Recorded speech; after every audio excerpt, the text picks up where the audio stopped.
Daniel, can you tell us a little bit about what New Frontiers does and what executive function coaching is? And also, I heard you say meaningful progress, which is really like a special education term. And if both of you can kind of weigh into the difficulties and the unique needs of children with disabilities and how we can program for them during these times.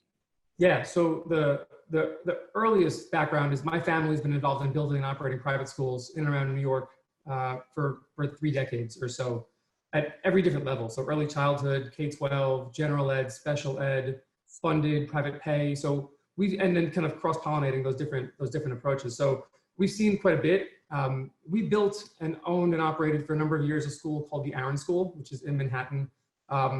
It's a wide range of unconventional learners attend the program like that, but predominantly those with learning differences and mental health challenges, mild to significant instances, some students on the spectrum. New Frontiers grew out of that program because families were asking us around the first time that the first 10th grade class was approaching 10th grade, we grew that school from elementary school through middle and high school. So as we were growing it out, families started approaching us and saying, listen, we appreciate the supports that are built into this program. It's not a large part, a meaningful part of the progress that kids are making. We're concerned about what happens when they transition to college. And all these supports are no longer necessarily part of the equation.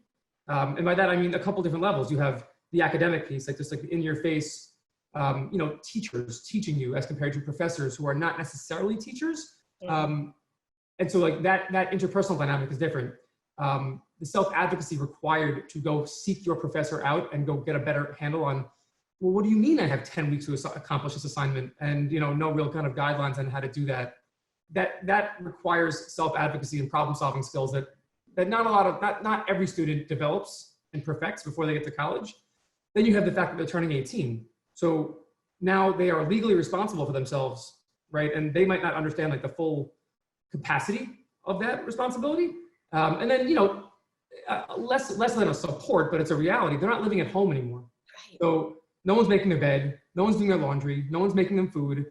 These are life skills that are critical to being a self-sufficient, independent member of society, but they're things that we don't necessarily focus on until we're no longer like having the support kind of provided for us. Most of us are able to kind of just, walk into the wall and realize, oh, like that's a wall. We can't walk through that. And we kind of walk around it, or you climb over it. You figure out an approach that will allow you to kind of continue moving forward.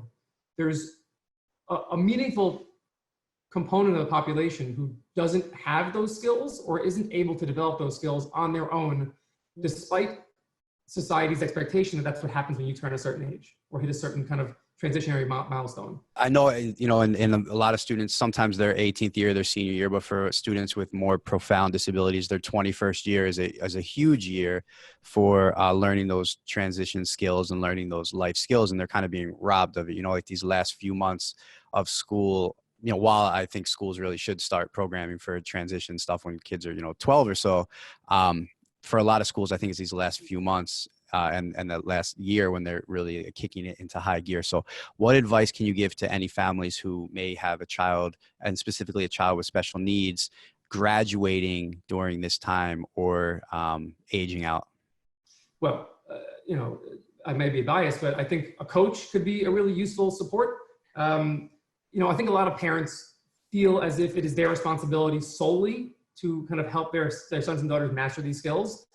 And everyone's heard the concept of it takes a village. Parents are in a very unique position, regardless of circumstances of their children. Like being a parent is a very challenging job to have, and it's constantly shifting. As soon as you get comfortable, the needs change, and you have to kind of like develop a new sense of understanding of how to work with that. So don't be ashamed in acknowledging that you don't have all the tools and all the answers. I don't think it's a fair expectation for parents to have, that they should be able to solve every single problem that comes their way, because it does get complicated. And in addition to that, the emotional component, the emotional connection can really wreak havoc on a relationship. In particular, as kids, we start focusing on the supports we provide in middle school. That's when transitions really begin to kick in. But in high school, I mean, these kids, these young men and women are really pretty so aware of their place in the social pecking order at that stage. And one of the things that comes with that adolescence is like an almost, unquenchable ability to say, no, mom and dad, like I hear what you're saying, it makes perfect sense in their head, but I'm not going to listen to it. I'm going to do I want to just see for myself how this operates.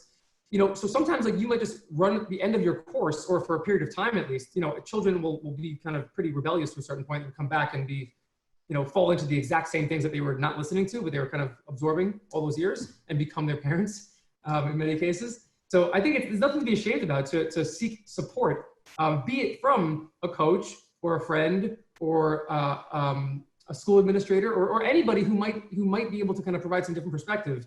Nothing wrong with that. I think it's actually very healthy. The same way that, the greatest amongst us in society, the best athletes, the best politicians, the most well-known professionals, they don't do it by themselves. They do a lot, don't get me wrong, but they have somebody helping them dribble with their right hand, dribble with their left hand. It's not in spite of, it's not in spite of their coaches that they've reached this level of success.